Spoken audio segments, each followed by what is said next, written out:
नहीं किसी के बाप का, कॉलेज हमारे आपका, नहीं किसी के बाप का।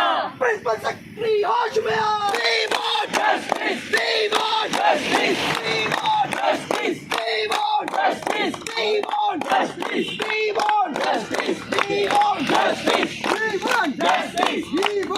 जस्टिस।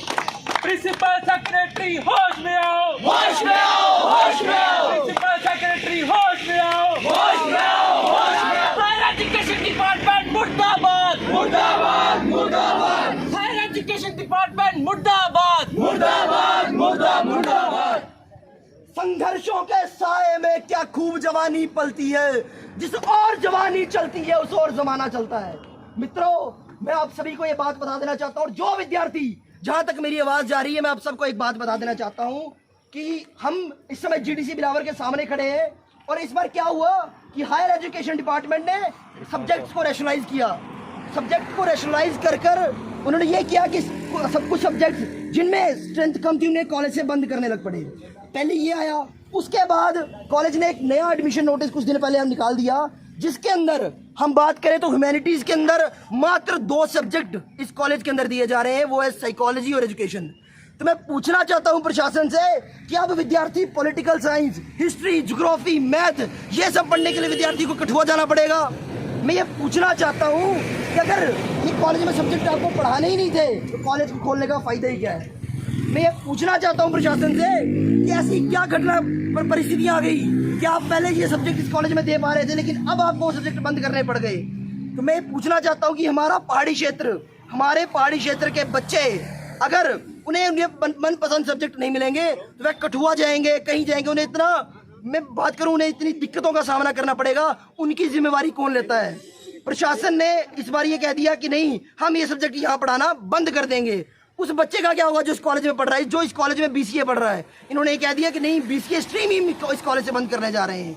मैं पूछना चाहता हूं कि मिड सेशन में आप किसी विद्यार्थी को कैसे भेज सकते हैं कि नहीं, आप यहाँ से जाइए और किसी और कॉलेज में जाकर एडमिशन ले लीजिए? मैं पूछना चाहता हूँ कि हमारे आसपास का कोई विद्यार्थी अगर उसे नॉर्मल, उसने सोचा मैं यूपीएससी करना चाहता हूँ, वो पॉलिटिकल साइंस, हिस्ट्री सब्जेक्ट पढ़ना चाहता है, लेकिन अगर उसे ये सब्जेक्ट ही यहाँ पर नहीं मिलेंगे तो बच्चा यहाँ पर पढ़कर करेगा क्या?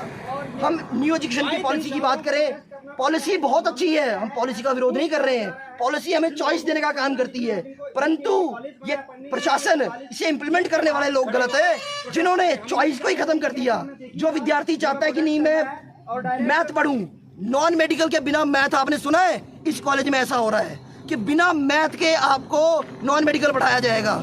ये किस तरह से संभव है? जो विद्यार्थी जिस सब्जेक्ट की डिमांड करता है कि मैं ज्योग्राफी पढ़ना चाहता हूँ, उस सब्जेक्ट को ये बंद कर देते हैं। डिग्री कॉलेज बिलावर के बाहर ये छात्र हैं वो खड़े हैं। मैं इनसे जानना चाहूंगा कि एक्चुअली में आप किस चीज़ को, किस मुद्दे को लेके प्रोटेस्ट कर रहे हैं? जी, आज का ये जो हमारा प्रदर्शन जीडीसी बिलावर के सामने, सबसे पहले मैं आपका धन्यवाद करता हूं कि आप हमारे प्रोटेस्ट को कवर करने आए।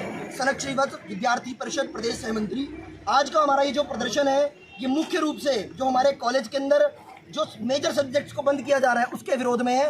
मैं आपको बता देना चाहता हूं कि पिछले वर्ष हमें हमारे कॉलेज के अंदर 18 मेजर सब्जेक्ट विद्यार्थियों को पढ़ने के लिए दिए जा रहे थे, परंतु अगर मैं इस वर्ष की बात करूं, जो एडमिशन नोटिस निकला है उसके अंदर मात्र 11 सब्जेक्ट। और मैं अगर एक बात करूं कि अगर हम ह्यूमैनिटीज़ की बात करें, ह्यूमैनिटीज़ एक ऐसा सब्जेक्ट जो विद्यार्थी यूपीएससी के लिए अधिकतर पढ़ता है, उसके मात्र 2 सब्जेक्ट इस कॉलेज के अंदर दिए जा रहे हैं, जो सिर्फ साइकोलॉजी और एजुकेशन है।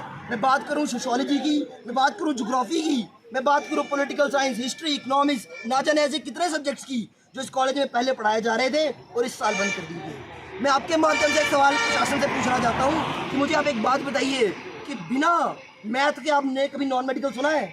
वो इस कॉलेज में दिया जाएगा। कि विद्यार्थी जो सोचता है मैं पीजी मैथ में करना चाहता हूँ, उसे पीजी मेजर में, मतलब मैथ मेजर में मिलेगा ही नहीं, तो विद्यार्थी वो पढ़ेगा कैसे?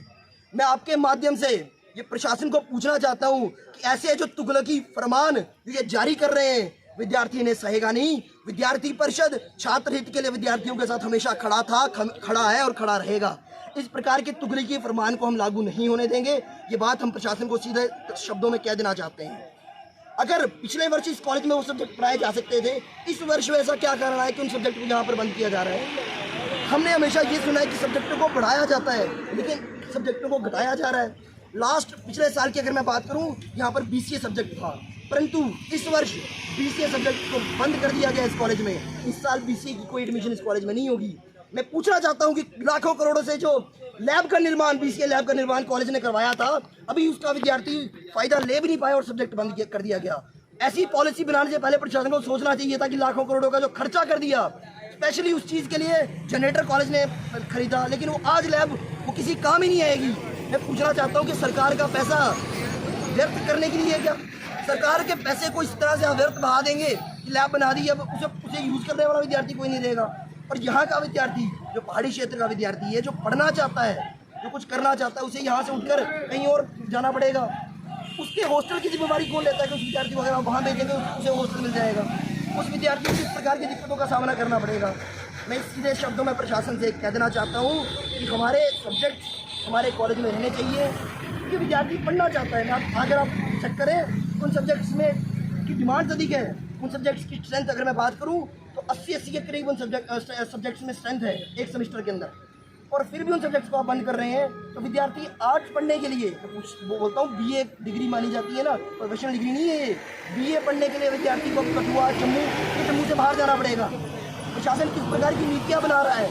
प्रशासन से मैं कहना चाहता हूँ कि AC कमरों में बैठकर नीतियाँ नहीं बनाई जाती, उन्हें आप ज़मीनी स्तर पर आकर देखिए कि ज़मीनी स्तर पर आकर विद्यार्थी की आर्थिक स्थिति क्या है, विद्यार्थी कहाँ से पैसे ले रहा है, कहाँ से रह रहा है। मैं आपको बात बता देना चाहता हूँ, जो पहाड़ी क्षेत्र से विद्यार्थी यहाँ पर आते हैं, वे कमरा लेते हैं, वो क्लासेस लगाते हैं और पार्ट टाइम में काम कर कर कॉलेज की फीस भरते हैं। और आज अगर वो आप उसे मतलब इतना कर देंगे कि विद्यार्थी मतलब पढ़ाई तो छोड़ो, उसे अब कहीं और जाना पड़ेगा, कहाँ से वो इतना खर्चा करेगा, कहाँ से उसके माँ बाप इतना खर्चा करेंगे?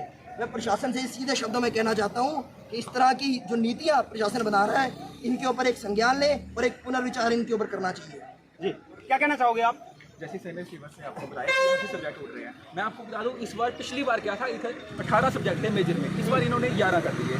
उसमें अगर किसी बच्चे ने आर्ट्स में एडमिशन लेनी है, उसको ना इन्होंने हिस्ट्री दी, ना पॉलिटिकल साइंस दी, ना इकोनॉमिक्स दी मेजर में। तो हम जब इधर पूछते हैं, ये बोलते हैं कि आप उसमें स्वैप कर सकते हो थर्ड सेमेस्टर में। आप ये बताओ, अगर सीटें नहीं होंगी तो बच्चा स्वैप कैसे करेगा? अगर 80 सीटें उन्होंने दी है मेजर में, अगली बार बच्चा अगर अपना मेजर नहीं छोड़ता है तो माइनर की तरह मेजर कैसे रख सकता है? अगर इधर इस बच्चे ने मेजर नहीं रखा तो कल को इसको इसकी मास्टर डिग्री करने की परमिशन नहीं मिलेगी, तो बच्चे को कहीं ना कहीं नुकसान हो रहा है। यहाँ पहाड़ी बच्चे आते हैं, यहाँ कमरा लेकर पढ़ते हैं, ऊपर से इन्होंने क्या किया, इस बार BCA स्ट्रीम को हटा दिया है। BCA स्ट्रीम में हमारी 3 लड़कियां पढ़ती हैं थर्ड सेमेस्टर में, अभी इन्होंने यहाँ से माइग्रेशन करनी है BCA स्ट्रीम की। वो जो 3 लड़कियां हैं वो कल को सांबा या कठुआ पढ़ने के लिए जाएंगी, वहाँ पढ़ने में उनको हॉस्टल मिलेगा। अगर किसी की फैमिली में 3 लड़कियां हैं, वो अपनी लड़की को बाहर भेजते हैं पढ़ने के लिए, तो वही चीज़ पूछना चाहते हैं प्रशासन ने। अगर कुछ करना है तो कम से कम ये तो लोग ही उनको कोई फैसिलिटी तो मिले। बस यही पूछना चाहता हूँ लास्ट में, यही अगर हमें कोई सब्जेक्ट नहीं मिलता है तो कल को हम रोड ब्लॉक करेंगे। धन्यवाद। हाँ, कुल मिलाकर किस विषयों को लेकर आज प्रोटेस्ट किया जा रहा है?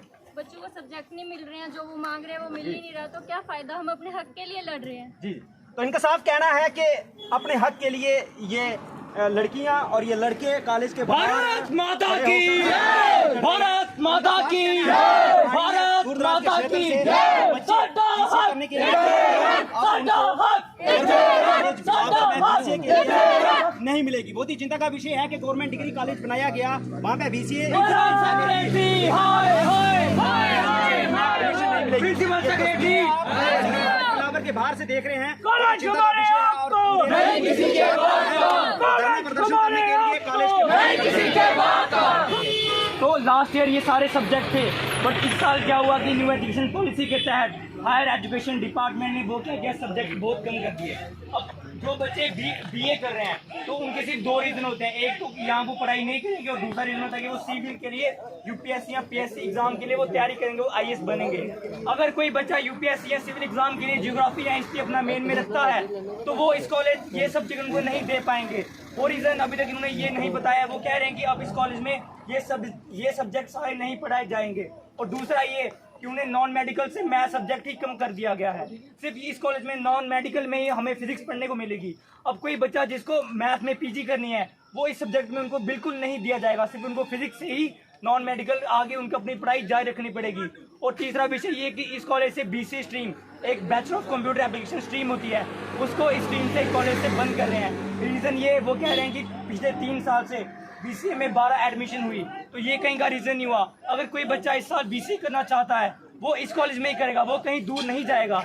और अगर उस स्टूडेंट को अगर यहाँ पे क्या करेंगे, जो भी स्टूडेंट है फर्स्ट ईयर के, उनको किसी और शहर में किसी और कॉलेज में माइग्रेशन दे रहे हैं, तो क्या वो उनका खर्चा उठा पाएंगे जहाँ वो रह रहे हैं? कोई बच्चा यहाँ से आता है, यहाँ पे BCA पढ़ रहा है, वो तो अपने घर से ही आएगा ना। अगर वो बाहर जाएगा तो बाहर उसका अलग खर्चा, तो क्या प्रशासन उसका खर्चा उठाएगी? यही हम मांग करते हैं। बोलो मेरे साथ, भारत माता की जय, भारत माता की जय। We want justice, we want justice, we want justice, we want justice, we want justice, we want छात्रों को कई तरह से परेशानी आ रही है, उनका साथ करना कि हमने कई बार मेमोरेंडम भी दिया, हमारा मसला जो है वो सॉर्ट आउट नहीं हुआ। हम उनसे जानना चाहेंगे कि एक्चुअल में अब नेक्स्ट क्या है, क्या पूरा इन्हीं से जानना चाहेंगे। जी आज हमने principal secretary higher education Alok Kumar का पुतला यहाँ पर दहन दिया है। आज ये साकेतिक रूप से प्रशासन ये ध्यान कर ले कि विद्यार्थी की शक्ति को चैलेंज ना करे। विद्यार्थी अपनी पर आ जाए तो बहुत कुछ करवा सकता है। तो हमारी सीधी मांग ये है कि प्रशासन इस पर पुनर्विचार करे, अन्यथा विद्यार्थी को मजबूर होकर सड़कों पर उतरना पड़ेगा। और ये बात मैं कह देना चाहता हूँ कि अगर लॉ एंड ऑर्डर की कोई समस्या पैदा होती है तो उसका जिम्मेवार विद्यार्थी नहीं होगा, उसका जिम्मेवार अगर कोई होगा तो ये प्रिंसिपल सेक्रेटरी होगा, ये LG एडमिनिस्ट्रेशन होगी जो विद्यार्थियों की आवाज़ों को दबाने का काम कर रही है। मैं सीधी चेतावनी शासन को दे देना चाहता हूँ कि आने वाले 10 दिनों के अंदर इसके ऊपर कोई ना कोई पुनर्विचार करे, अन्यथा विद्यार्थी अपनी मांगों को मनवाने के लिए सड़कों पर उतर सकता है। इसके लिए मैं प्रशासन को सीधी चेतावनी दे देना चाहता हूँ। जी, तो ये लाइव तस्वीरें आप डिस्ट्रिक्ट कठुआ के गवर्नमेंट डिग्री कॉलेज बिलावर के बाहर से देख रहे हैं कि किस तरह से छात्र इकट्ठे हुए झुंड में और उन्होंने पुतला जलाया। ये सारी तस्वीरें जो है आप ये लाइव गवर्नमेंट डिग्री कॉलेज बिलावर के बाहर से देख रहे हैं। इनकी जो समस्याएं थी उनको लेके इन्होंने आज धरना प्रदर्शन किया। हमारी बात नहीं सुनी जाएगी तो इसके बाद विद्यार्थी को जबरन रोड पर उतरना पड़ेगा और इससे अगला स्टेप हमारा क्या होगा कि हम रोड पर उतरें फिर रोड बंद कर देंगे, क्योंकि हमारी बात को कोई नहीं सुन रहा है। हमें अपने मेजर सब्जेक्ट जो इंपॉर्टेंट है वो हमें चाहिए, किसी भी तरीके से चाहिए। हम उसके लिए अपने हक की लड़ाई लड़ेंगे और आखिर तक लड़ेंगे। हमारी आवाज़ सुननी जानी चाहिए और सुनी जाएगी। भारत माता की जय, भारत माता की जय, भारत माता की जय, भारत माता की जय।